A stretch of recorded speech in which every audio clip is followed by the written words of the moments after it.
And woo, it's a lot. I definitely learned a lot today on this video. Anywho, all your love. That's all I ask of you.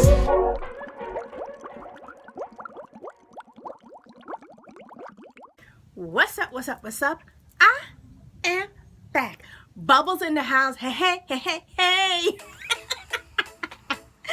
Hi, everybody. Welcome once again to the Bubbles house. I want to thank you all for being here today. Today's first reaction is Geography Now, India. I'm looking forward to seeing this because my culture being Guyanese is very close to like Indian food. You know what I'm saying? Before we get started, please don't forget to like, share, and subscribe to me, Bubbles.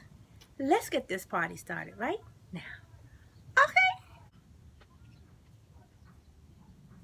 Smash, smash, smash. So, we have finally encroached upon the giant India. Some of you have been waiting a long time for this episode. I'm just gonna say straight up, you all know India is incredibly complex and diverse. Even Yes, it Indians is. have trouble understanding their own country. Obviously, I won't be able to scratch even the surface in this episode, but I'll try my best. A lot of you Indian geography peeps have helped me along the way, so thank you, and without further ado, right. let's begin. Let's begin. It's time to learn geography now. Hey everybody, I'm your host Barbie. This place doesn't even need much of an introduction. Everybody has heard of India. It's big, it's loud, it's colorful, and most importantly, it has a plethora of confusing territorial anomalies that I just can't wait to cover. Here we go. There's an old saying, India is a place where everyone is in a hurry, but no one is ever on time. First of all, India is located in South Asia, right on the Indian and Arabian Seas and the Bay of Bengal, bordered by 6 other countries, so close to 7, but that land bridge between Sri Lanka got wiped away like 600 years ago by a cyclone. India is divided into 29 states and 7 union territories, with the capital New Delhi, which acts as its own administrative unit, located in the capital territory. Keep in mind, New Delhi is actually just the name of one of the districts in the capital territory made up of 11. The largest city, however, is actually Mumbai, with New Delhi, Bangalore or Bengaluru, and Hyderabad following after. However, the 4 busiest airports are Delhi Indira Gandhi International, Mumbai's Chhatrapati Shivaji International, Bengaluru's Kempe Gowda International, and Chennai International in the south. You know why I'm smiling. This is my favorite part of any episode we ever make. Territorial anomaly time. India is loaded with strange borders and deliciously complex demarcation lines. First of all, what exactly is a union territory? In the simplest way I can put this, union territories are places that are too distinct to be incorporated into a state, but too small to have their own local governments. The first one, of course, is the Delhi National Capital Territory, where the capital lies. Chandigarh is a post-independent city constructed to replace Lahore as the capital of the Punjab area after it was split up between India and Pakistan. Then you have the island territories, the smallest one, Lakshadweep, and the Andaman and Nicobar Islands. The Andaman Islands being home to one of the last uncontacted people groups on the planet, the Sentinelese tribe, whom have been hostile to visitors and are therefore left alone, as well as the Nicobar Islands, which actually used to be a short-lived colony of Denmark. Finally, the 3 remaining territories are former European colony towns and ports. Dadra and Nagar Haveli, Daman and Diu, which are separated by about 200 kilometers across the Gulf of Khambat, and the most confusing union territory, the French-speaking Puducherry, which is actually split up between 4 district cities across India: Karikal, Mahe, Yanaon, and Pondicherry. Pondicherry is strange because it has 11 enclaves within the Tamil Nadu state. Oh, and in this area you can also find the experimental hippie-ish commune with a little bit of controversy. Look it up. Oh, and don't forget, here, the eastern states, also known as the 7 Sisters, are connected by this incredibly narrow 27-kilometer wide pathway known as the Siliguri Corridor. This pathway is like a crucial artery that completes the India puzzle. Or so you would think. Now let's discuss the juicy stuff. Now, in the China episode, I already talked about the disputed areas with India, such as Aksai Chin and Arunachal Pradesh. The latter pretty much just belonging to India, as it's almost completely inhabited and operated by Indians. So let's move to the other disputes. Now, as of 2015, the Bangladesh episode is already outdated, as India and Bangladesh have finally come to an agreement over the frighteningly complex former enclave-exclave dispute. In the end, India only lost about 40 square kilometers of land to Bangladesh, and now only a few enclaves and exclaves exist. Now let's head north. Now, when you try to draw the shape of India, you might want to be careful which depiction you use. Some might use this picture, some might use this, some might use this, and those that don't really study very well might use this. The point is, the whole area is like the most heavily militarized, diplomatically stressed out region on the planet. It's already had like 4 wars in the past half century. Basically, India, Pakistan, and to some extent China all want the entire area for themselves, although it's more of like a Pakistan-India thing. In the China episode, we already discussed the Chinese disputes with India, so I won't cover those in this episode. If you want to learn more, just watch the China episode. But anyway, this entire entire area was a former domain known as the princely state of Jammu and Kashmir that was under royal Maharaja rulers all the way up until independence. Currently, this place is split up by this fenced-off militarized line known as the Line of Control between India and Pakistan. Why is this? Wow. Well, in the quickest way I can put this, Okay, the British are out. We get to take your land. no, we want to be No. an independent princely state. We're supposed to take your land, and majority of your people are Muslim, just like us. Even though your ruler is Hindu as well. Hey, India? Yeah, If you help me, I'll let you secede my territory to your land with autonomy. deal. Ha! Your problem now!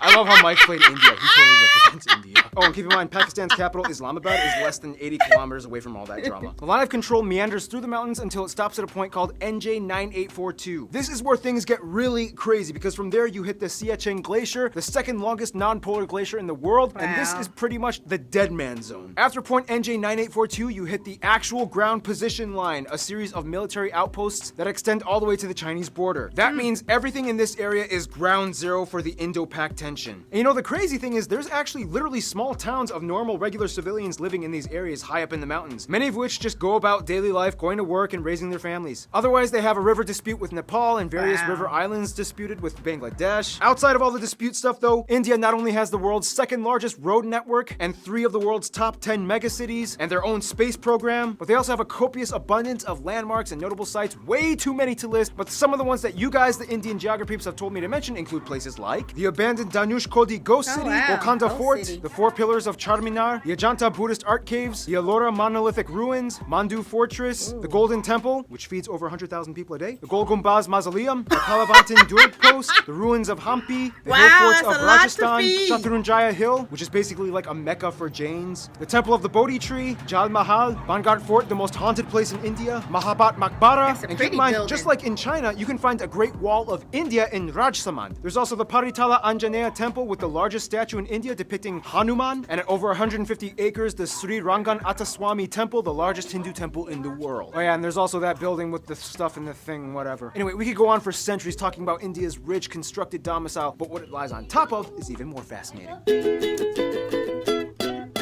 Now, don't make this mistake. I'm going to India. All I need are my sandals and sunscreen. Now, as the 7th largest country in the land area, India has a wide range of landscapes, climates, and elevations that all contrast from one corner to the other. First of all, let's talk about the Wow. north. India sits on the Indian tectonic plate that essentially smashed into the Eurasian plate, which in return created the largest mountain range in the world, the Himalayas. The force is so strong that it's estimated that the Himalayas grow about 2.4 inches or 6.1 centimeters every year. There's also where you can find Kanchenjunga, the tallest mountain in India, or the 3rd in the world, right on the border of Nepal. Keep your eye on these mountains. These are pretty much the source of most of India's major rivers that give life to the whole country. That's why India takes these wow. mountains so seriously. You can also find the largest natural lake, Wular, up in the Jammu Kashmir area. Below the Himalayas, you reach the North Indian River Plain, sometimes referred to as the Indus Ganga. This is the most fertile part of India where the most important rivers like the Ganges and its tributaries flow. Heading a little south, you reach the Satpura and Vindhya ranges that pretty much divide North India from South India. On each side, you get the West and East Ghat Mountains, which in return creates this massive triangle thing It's called the so Deccan much. Plateau. This place is moderately forested, especially in the east in the Chotra Nagpur Plateau, where you get a section of the swampy Sundarbans that they share with Bangladesh. Check out the Bangladesh episode. Head a little west and you get the dry Okay. Thar Desert along the border with Pakistan, as well as the Rann of Kutch, known as the Salt Desert. And finally, the only Salt active volcanic Desert. area would be the Andaman and Nicobar Islands, with Barren Ooh, Island that's having pretty. actual conical eruptions and Bharatan having tame mud volcanoes. Now here's the thing, although India has a relatively high population density, they do relatively well with maintaining their ecological footing. In fact, in 2016, they beat a world record by planting, disputably, 50 million trees in one day. They've also agreed to reforest how about they 12% plant of the 50 country by million trees in 2030. one The most day? heavily forested area being the 7 sister states in East India. Now, one of the factors that contributes to this would be the fact that India has the lowest meat consumption in the world, with the highest population percentage of vegetarians at around 40%, most of whom are lacto-vegetarians that consume milk products. By the way, in India, when buying groceries, this label means vegetarian and this one means not vegetarian. Nonetheless, the remainder of the population Good to does know. typically eat some kind of animal protein, mostly in the forms of seafood or chicken, but almost never beef or pork unless if you are part of the Muslim or Christian minorities scattered throughout the west and east areas. Now, let's talk about the role of cattle, shall we? India has more cattle and livestock than anywhere else in the world at around 330 million. And it's interesting because since they have prevalent Hindu traditions, the killing of cows 300 is illegal in many of the states except for a few, and each state has varying degrees of punishment for committing intentional cow slaughter. Keyword intentional. Cows accidentally get hit by cars all the time. Once a cow is too old to produce milk, it typically is released into the open to die naturally in the wild, ideally. Nonetheless, male cattle get it much worse, as they are deemed as kind of useless pets. Some places use them as draft animals for labor, some religious sects use them as sacrifices, but otherwise they are typically sold to the underground market for beef or hides. To this day, there are about 6 times as many female cows as male cattle in India, so that means, yeah, something's happening to the males. Nonetheless, India does have the 3rd highest carbon emission rate after China and the US, 4th if you consider the EU. However, emission per capita, they rank pretty low at only about 2 kilotons per person. Contrast that with Qatar at about 40. There are 94 national parks, 501 animal sanctuaries across the country where you can find some of the national animals like the peacock, the Ganges River dolphin, the king cobra, the Indian elephant, and the highest population of Bengal tigers in the world, which are all highly protected. India also has the most irrigated land in the world, which allows them to become the #1 producer of multiple products like millet, bananas, lemons, limes, mangoes, ginger, chickpeas, milk, butter, fennel, jute, and about 75% of the world's spices alone come from India. That's a Speaking lot. of which, food! Typically you can find the staples Yes, roti, come chapati, to the and naan in food. the north, idli and dosa in the south, and everybody eats rice. The more commonly commercialized Indian Yes. foods that we in the West grew up knowing, like samosas, tikka masala, tandoori's, and my favorite Curry. Indian dish, palak paneer, these usually come from the northern regions of India. Seriously, India, you took spinach and made it fat. I love you guys. Otherwise, the West is mostly known for their chutneys and pickled foods, as well as beef, Chutney. since there's a high number of Muslims and Christians. The South uses a lot more coconut and has some of the best curries like porials, coconut. sambras, rasams, and tutus. And the East is known for having the best desserts like peda, mishti doi, Yes. rasgulla, or shondesh. Speaking of which, Rasgulla. India is so diverse and complex that sometimes even Indian people need translators when going to different states. It's about to get 10 times more confusing in about 3, 2, 1. Shashti Tharoor once said, "In India, we celebrate the commonality of major differences. We are a land of belonging rather than blood." First of all, India has a population of about 1.3 billion people and is the second most populous country in the world after China, with about 18% of the world's billion population. people. About 72% of the country is Indo-Aryan and a quarter are Dravidian, and the majority of the remainder are Mongoloid, Asian, and other people groups. They also use the Indian rupee as their currency, they use the type C, D, and M plug outlets, and they drive on the left side of the road. By the way, technically it's illegal for these banknotes to leave the country, but you guys have sent me a lot of them for fan mail for Fan Friday videos, so I don't want to go to jail. Again. Now keep in mind, those statistics that I just said mentioned again. are incredibly generalized. Of the Indo-Aryan and Dravidian communities, there are about 2,000 different ethno-linguistic people groups in India, with about 645 district indigenous tribes, 52 major ones. So obviously we can't cover them all, but what we do know is that the North is very different from the South. For one, the North mostly speaks in languages that are all related to the Indo-Aryan branch, with languages like Hindi, Bengali, Punjabi, and Gujarati, whereas the South speaks a completely unintelligible Dravidian branch, with languages like Tamil, Telugu, Malayalam, and Kannada. Canada. Otherwise, there's also pockets of Sino-Tibetan and I Austro-Asiatic was gonna say languages the spoken in same the far thing. north and east. Wait, so how do they all, like, communicate with each other? Great question. Although India does not have an official language, there are 22 recognized national languages, and of these, 2 are the most prevalent, taught in schools, and used by government officials, Okay. Hindi and English. Yes. And very often, these two are like mixed mid-sentence. It's weird. Don't be surprised if you hear someone speaking Hindi and then suddenly finishing off in English. It's like, And I was like, "What this?" And I was like, why are you even trying to do that? I know, right? And the washing machine, I told them, a Bob Saget with a chainsaw. Now, of course, let's discuss the one thing that goes hand in hand with India, Hinduism. About 80% of India claims to be Hindu, or at least part of the Hindu practicing community. Now, we don't have time to explain everything about the tenets and multi-layered philosophies and practices of Hinduism. If you want to Yeah. know, just talk to a Hindu person. But basically, one thing you do need to know is that Hindu-driven ideologies pretty much dominate most of life in India, everything from family to business. You will see colorful, mesmerizing shrines, temples, statues, and rituals being performed everywhere, even in public. On the Bharat Mata, the Mother of India, statues are everywhere. She's like the symbol of India. The largest Hindu pilgrimage, the Kumbh Mela, happens every 3 years, rotating between 4 cities, in which the adherents bathe in the Ganges River and enjoy a massive festival with tens of millions of people. Like, seriously, you can practically see it happening from space. Now, a controversial topic in relation to Hinduism would be the You can caste see that system, from which space. is basically That's a belief that crazy. people are born into a socioeconomic life that they are destined to serve into. Today, however, the system is more fluid and loose from what it used to be from a long time ago, and thanks to economic reforms, anybody with enough drive can kind of move up the social ladder regardless of birth. Nonetheless, India is home to every major religion in the world, even a few Jews, including the B'nai Menashe, an indigenous group that claimed to be one of the lost tribes of Israel. In fact, Judaism and Christianity actually had a head start in India way before it even kicked off in Europe. As tradition holds, Cochin, or Malabar Jews, migrated around 1000 BC to trade during the times of King Solomon, and in 53 AD, Thomas, the apostle of Jesus, arrived in what is now the state of Kerala to establish the first church in India. Today, most Christians are found in the southwest and far east Seven Sisters regions. India also holds the highest population of Sikhs, Jains, and Zoroastrians, mostly found in the north, and the second largest Muslim population in the world after Indonesia. Most Muslims Muslims are populated around the northwest areas by Pakistan or in the east by Bangladesh. Oh, and don't forget the Buddhists. In fact, Buddhism actually started in India. Today, the Dalai Lama even takes refuge in Tezpur in the state of Assam. Oh, that was a lot of information. Okay, so by now you can probably get a grasp of how incredibly mixed and diversified India's population is, but what exactly holds the country together? Well, for one, you kind of have to understand Indian history, which will take way too long to explain, but in the quickest way I can put it, Indus Valley, Maurya and Gupta empires, southern empires, Golden Age, Middle Kingdoms, a ton of new religions come flocking in, the north fell to the Delhi Sultanate, the south became the Vijayanagara Empire, the Mughal Empire starts, British East India Company, direct British rule, nationalist movements, independence, republic, economic liberalization in 1991, and here we are today. Okay. Vagina. Essentially, India used to be made up of around 500 smaller royal princely states, and when the British came in, they kind of exploited them to manage such a huge population. Although India is a democratic federal republic and the largest democracy in the world, the old royal families still exist today, and although they have no political power, they hold high positions of influence in their communities across India. So today, technically, you could meet someone that would be considered an Indian prince or princess. Nonetheless, the biggest thing that really united Indians in the past 2 centuries would probably be their hatred of British rule. It was kind of like, Well, this is not cool. yep. What do you say you and I work together and end this thing?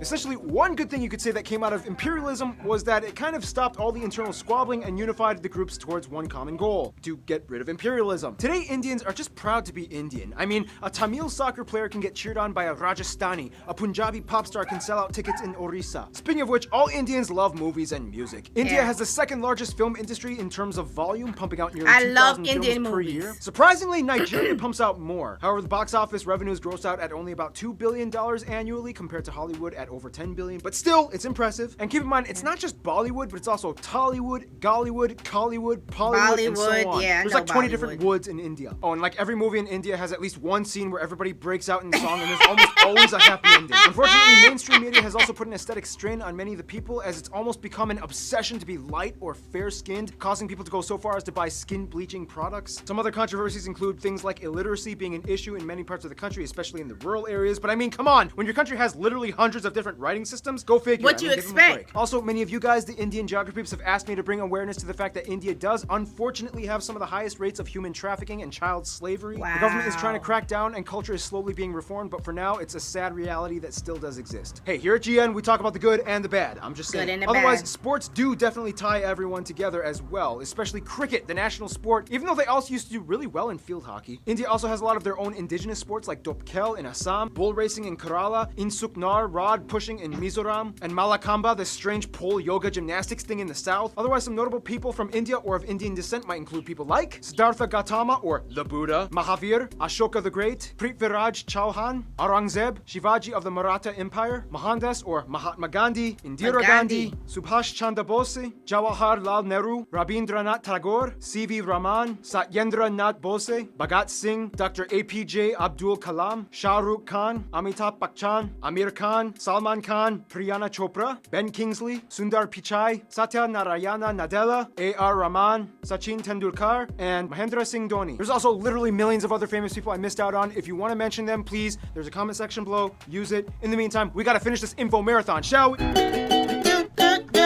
Now, no surprise, India is huge and therefore has a huge international outreach when it comes to diplomacy to almost everyone, except their immediate neighbors. First of all, countries with large population percentages of Hindus and Indians like Fiji, Guyana, Suriname, Trinidad and Tobago, Mauritius, and Malaysia typically stay close to India's roster of go-to Yes, friends. we do. They enjoy cordial relations with trade. Now, the UK may have left on a sour note, but they still have a lot of ties to their former colonizer in terms of business and tourism. right. India is still part of the Commonwealth, not Commonwealth realm, there's a difference, and the UK has over 1.5 million citizens of Indian descent. As mentioned in the China episode, China is kind of like India's "I'm only here to do business with you and nothing else" friend, as drama still hasn't subsided in regards to the business. territory conflicts. Now, when it comes to the US, things started kind of sour back in the 70s during the Indo-Pak War of 1971, when the US sided with Pakistan, their arch nemesis. Today, relations have cooled off. Mostly, the US supports India's move towards democracy and is a key ally in the military conflicts in the Middle East. When it comes to their best friends, however, most of the Indians I talked to have said Russia and Bhutan. Russia because during the Indo-Pak Wars, Russia came in and supported them, and ever since then, each country has held a high position of respect for the other, especially as global superpowers. Bhutan and India India signed a treaty of friendship almost immediately after independence. The two countries have shared interests and a currency-pegged system as well. Bhutan even supported the annexation of their cousins in the Sikkim state into India, as it gave a nice buffer of land from China's stake to their claim. In conclusion, you will not find anywhere else on Earth like India. Thousands and millions of people inhabiting a colorful, majestic, green, slightly gritty at times slab of Earth, blessed and cursed in so many ways, yet wonderfully harmonized, mostly in a unity unlike anywhere else. In the end, that's India. Stay tuned, Indonesia is coming up next. Nice. I like how he ended it. In the end. All I have to say, India is one of my favorite countries. Close, like they said, Guyana. Our food is similar, and woo, is a lot. I definitely learned a lot today on this video.